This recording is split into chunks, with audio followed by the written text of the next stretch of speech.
Until recently, kebanyakan orang selalu anggap remeh kemampuan APU Intel dalam hal gaming. Tapi mulai tahun ini, Intel udah serius garap chip yang didesain buat konsol handheld yang bernama Intel Arc G3 Series. Seberapa nampolkah prosesor handheld Intel terbaru ini? Mari kita sekalian coba bareng konsol flagship terbaru MSI.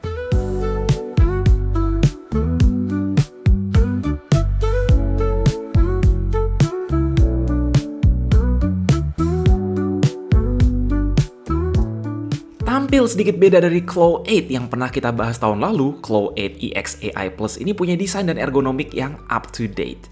Grip ala gamepad Xbox di kiri kanan mungkin sedikit mengingatkan pada Xbox Ally X, sangat nyaman digenggam lama, meski menurut kami pribadi desain ini terlihat lebih clean dan gak kelihatan awkward. Moreover, karena layarnya doang yang tumpah ke bawah, jadi kelihatan lebih modern. Namun ya dari layout gamepad dan koleksi port sama persis, familiar buat yang udah pakai handheld Windows macam ROG Ally dan MSI Claw generasi sebelumnya. Di sisi atas ada tombol power gabung sensor fingerprint, tombol volume, combo audio jack, slot micro SD Express buat nambah storage, dan nggak cuma satu tapi ada dua port USB-C Thunderbolt 4. Keduanya bisa output monitor 4K up to 120Hz, bahkan QHD 240Hz++ sekaligus charging, dan nggak menutup kemungkinan ekspansi GPU eksternal kalau kalian punya. Spek layar tidak berubah dari Claw 8 tahun lalu, Full HD 16:10 120Hz ukuran 8 inch, sangat terang di 500 nits sehingga enak dipakai dimanapun, asal jangan sambil berjemur di luar pas siang bolong, hehe. Kualitas speaker front firing-nya pun nggak perlu diragukan lagi, jernih dan powerful buat gaming, nonton Netflix, maupun dengerin musik. Intel Arc G3 Extreme basically adalah sebuah APU berbasis Panther Lake yang sangat powerful, mirip Core Ultra X7 358H karena sama-sama pakai iGPU Arc B390, 12Xe3 core, NPU 50 TOPS biar gak ketinggalan sama Ryzen Z2 Extreme, namun bedanya di jumlah P-core aja. G3 Extreme punya 2 P-core, total 14 core 14 thread, sedangkan Core Ultra X7 punya 4 P-core, total 16 core 16 thread.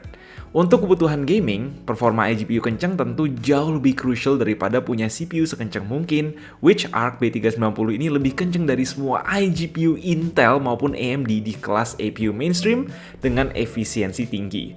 Kabar baiknya, MSI lanjutin tradisi ngasih RAM LPDDR5X 32GB pada handheld ini bareng SSD PCIe Gen 4 M.2 2280 super kencang yang mudah di-upgrade. Dari segi CPU doang, meski nggak sekencang varian Core Ultra 7 yang ada di laptop, ini performa single plus multi-core-nya masih tergolong sangat mantap dan hemat daya untuk kebutuhan gaming dan computing mainstream sehari-hari, ngalahin Ryzen Z2 Extreme di Xbox Ally X, bahkan lebih kencang dari let's say Core i7 Gen 11 atau Core i5 Gen 13 di laptop gaming ukuran penuh, plus ada NPU 50 TOPS. Tapi, lagi-lagi yang terpenting di sini adalah kemampuan GPU. Di Blender bisa jalanin One API dan Tensor lebih cepat dari RTX 3050 yang pakai CUDA atau Optix. Bicara gaming, tanpa perbedaan performa dicolok maupun nggak colok, performanya jelas unggul dibanding daripada para pemegang rekor iGPU mainstream sebelumnya seperti Radeon 890M pada Ryzen Z2 Extreme, meski kalah dibanding Radeon 8060S di Ryzen AI Max Plus. Contoh, di mana even dengan frame generation, Xbox Ally X struggle buat nyampe 90 FPS di Cyberpunk, Claw 8EX bisa dapat average 120 FPS baik dengan FSR maupun XeSS Super Sampling.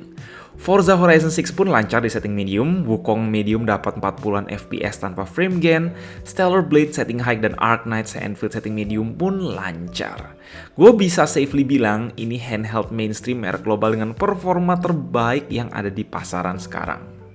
So far, ini adalah chip handheld yang gak butuh cooling ekstensif serta paling aman dari performance penalti pas nggak dicolok, dimana dia dituning buat jalan di kisaran 15-25 watt normalnya. Tinggal disetting di MSI Center M, tidak seperti Ryzen AI Max Series yang bisa narik lebih dari 100 watt di performa maksimum. Makanya nggak pusing soal charger, cukup 65 watt, bahkan bisa di-charge via monitor USB-C Xiaomi A27 gue yang output USB PD-nya segitu. Cuma jujur, dari daya tahan baterai tetap belum terasa ada improvement signifikan saat digeber kekuatan full. Gue main Forza baterainya habis dalam 2 jam pas, tapi kalau di set endurance mode dan main game indie ringan macam Dredge, baterai 80Wh bawaan ini ternyata kuat 4-5 jam. Lebih dari 6 jam bahkan kalau cuma dipakai browsing dan nonton YouTube.